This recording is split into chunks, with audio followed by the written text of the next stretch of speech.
Salut, proposition de voyage en train pour ce nouveau numéro. On va prendre le plus petit train de Provence, celui qu'on appelle le fameux train des Pignes, le train du chemin de fer de Provence. Il vient d'arriver à l'instant. Alors d'abord, pourquoi train des Pignes? Plusieurs explications. D'abord parce que c'est un train qui traverse des forêts de pins.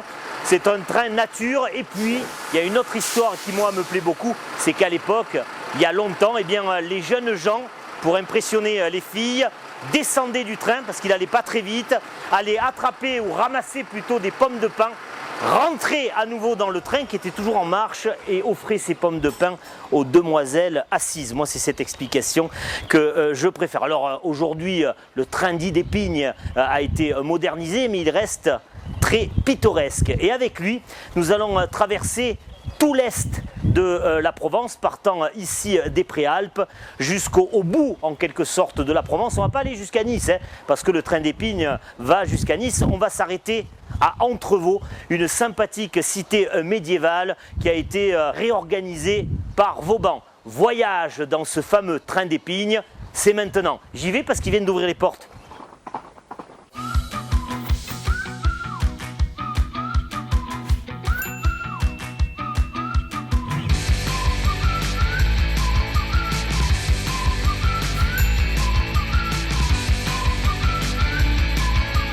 Ce qui surprend quand on prend ce sympathique train des Pignes, d'abord, c'est le bruit. Est-ce que ça vous a fait la même chose? Oui. Un bruit puissant, on veut dire. Vous voyez, c'est pas un bruit métallique, c'est un bruit qui parle. On le sent vivre au volant du train. Voilà. Voilà, c'est ça. Ouais.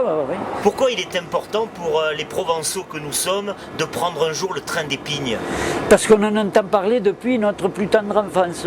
C'est un rêve qui est dans la tête. Et tout le monde a envie de le prendre, ce train. Et donc vous réalisez aujourd'hui un rêve? À 70 ans, en 3 francs. C'est pas beau? Alors un voyage en amoureux?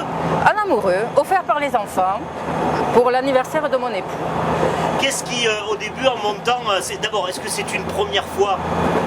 Première fois, première escapade digne entre vous. Avec le train des Pignes? Avec le train des Pignes, bien sûr. Qu'est-ce qui vous a en premier surprise lorsque vous êtes entré là et que ça a démarré? Le bruit surtout, et puis le balancement. Mais c'est plaisant, on dirait C'est un manège. plaisant, on se dirait sur un manège, tout à fait.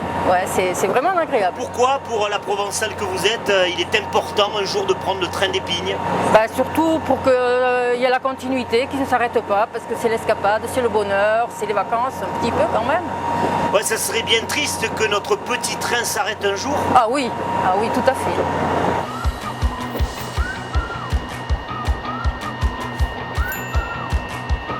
Oui, Liliane, vos premières sensations quand vous vous êtes assise et que ça a démarré? En effet, c'était comme un manège et très très sympathique. Une petite locomotive vraiment faite pour nous. On se sent les acteurs de la journée. Quand on habite cette région qui est la Provence, il faut au moins une fois dans sa vie prendre le train des Pignes? Oui, tout le monde en parle et franchement c'est à faire et c'est un bon circuit pour les vacances ainsi que pour les enfants aussi. Justement, je compte amener mes petits-enfants faire le trajet. Pour le passage de témoins? Tout à fait. C'est magnifique. On se croirait au bout du monde. Et alors qu'on est en Provence? On est en Provence simplement, mais l'arrière-pays, un endroit qu'on n'a pas trop l'habitude de visiter. Et franchement, que beaucoup de monde vienne faire ce trajet parce que c'est féerique.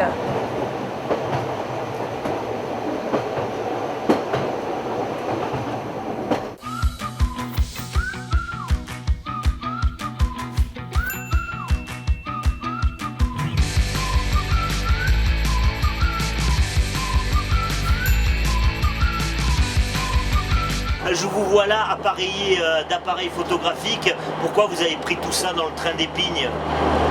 Parce que nous sommes venus ici prendre le train des Pignes pour le plaisir du paysage et du train. Pourquoi vous êtes spécialement amateur de train? Tout à fait. Ah oui? De train, des grands, des petits. Donc on voyage pour le plaisir en train. Vous êtes un peu le spécialiste du train je ne sais pas si on dit wagon, comment on appelle ça d'ailleurs, une Micheline? Un autorail. Un autorail. Voilà.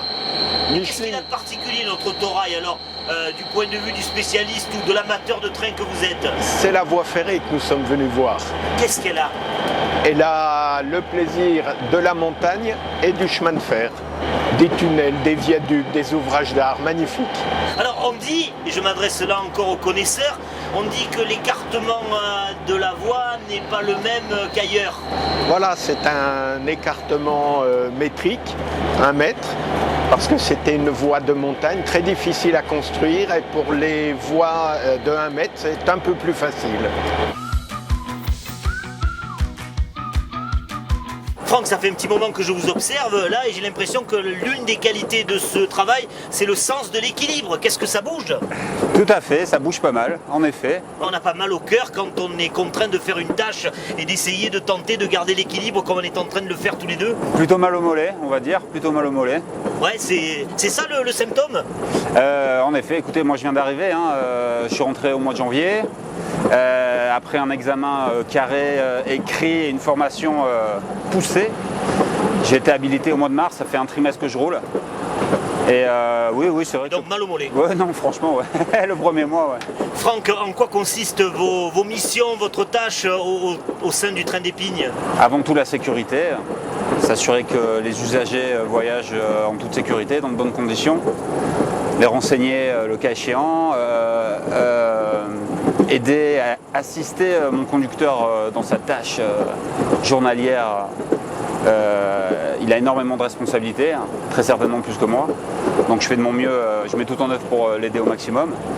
Sonner les départs en gare, s'assurer que tous les usagers ont un titre de transport valide.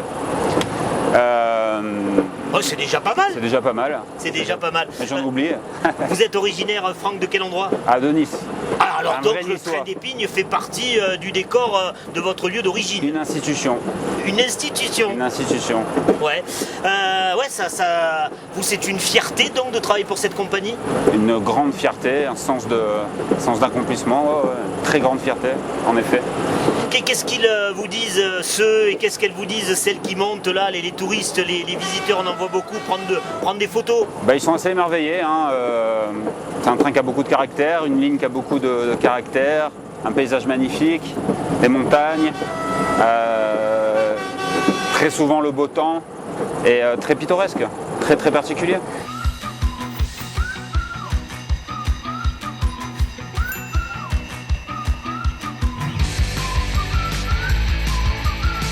Ça aide à la fierté que de travailler pour le train d'Épingle qui est si connu ici et ailleurs? Ah oui, c'est la condition d'aimer son travail, quoi. Je veux dire, il n'y a pas de souci. Moi, j'aime bien mon boulot, puis voilà. Ouais, ça doit. Quand on est comme ça avec des amis, qu'on dit je suis le conducteur du train d'Épingle, ça doit un peu en jeter, quoi. Bon, ça ne jette pas plus que ça. Enfin, bon, je veux dire, il y en a qui se foutent un peu de nous aussi. Ils disent, oh, le train d'Épingle, machin, c'est celui qui va pas vite et tout, voilà, quoi. Mais non, c'est sympa. Moi, je ne crains plus maintenant, je veux dire, c'est pas le problème. T'as de la bouteille. Voilà, il n'y a plus rien qui me fait rien maintenant, c'est bon. Quel est le rôle, bon, à part de conduire le train, j'imagine, mais après les autres missions du conducteur? Il faut qu'on est quand même responsable de sa machine, de sa machine. Les voyageurs, non, c'est pas nous. C'est des chefs de train, des accompagnateurs qui s'occupent des voyageurs. Mais nous, on est responsable de la machine qu'on conduit, quoi. Dès qu'à la prise de service jusqu'à la fin de service en arrivant à Nice. Avant qu'on enclenche notre caméra, tu m'as dit attends Seb, 2 minutes, je vais lui donner à boire à cette Micheline. Combien ça consomme là sur le trajet? Ça dépend des machines, c'est jamais pareil. Sur un aller-retour, ça fait 110 litres de gallois sur un aller-retour. Des machines comme celle-là, quoi. On fait juste des compléments, nous ici, on ne fait pas des pleins, les visites, tout ça, c'est fait tout à Nice, quoi. Le gros du travail est fait à Nice. Tu as un souvenir de ces 40 années en tant que conducteur du train d'Épingle, quelque chose qui t'a marqué, toi? J'ai que de ça, il y a des souvenirs, il y en a des très bons, il y en a des pas bons du tout, je veux dire. Parce que, Parmi les très bons, quelqu'un d'illustre qui aurait pris le train d'Épingle? Des connaissants, j'en ai eu M. Barre, j'ai eu M. Barre. Raymond Barre? Raymond Barre dans le train, une fois, il y a très longtemps de ça. Après on a eu personnalités. J'ai eu le Vatanen, là, le coureur Harry Vatanen, automobile, le champion du monde automobile. Ouais, aussi. Qui d'autre, je ne sais plus. Puis après, bon, ça c'est les côtés. Puis après, plein d'anecdotes, des marrantes et des moins marrantes, quoi, bien entendu. Ouais, parmi les moins marrantes, c'est quoi? C'est des incidents, des accidents? Accident, des suicides, des trucs comme ça. Enfin, Ah oui. Ça arrive, quoi, voilà. Tout ce qui roule est appelé à ce genre de trucs, quoi, voilà, je pense.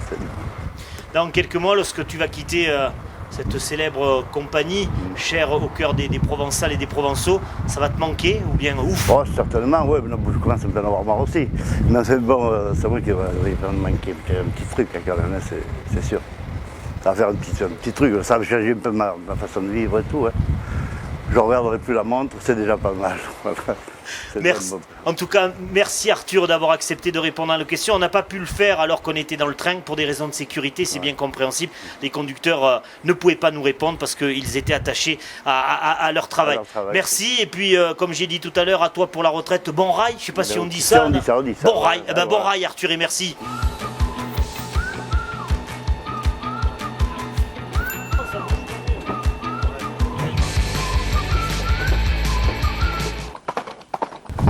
Eh bien, nous voilà arrivés à Entrevaux, tout à l'est de la Provence, sur les hauteurs. C'est le terme de notre petit voyage dans ce célèbre train d'Épignes. C'est aussi le terme de notre émission. Derrière moi, Entrevaux, cette magnifique cité médiévale dont les fortifications ont été sous Louis XIV réorganisées par le célèbre Vauban. Pour terminer, on va vous offrir quelques images justement d'Entrevaux. Je vous dis salut et à bientôt.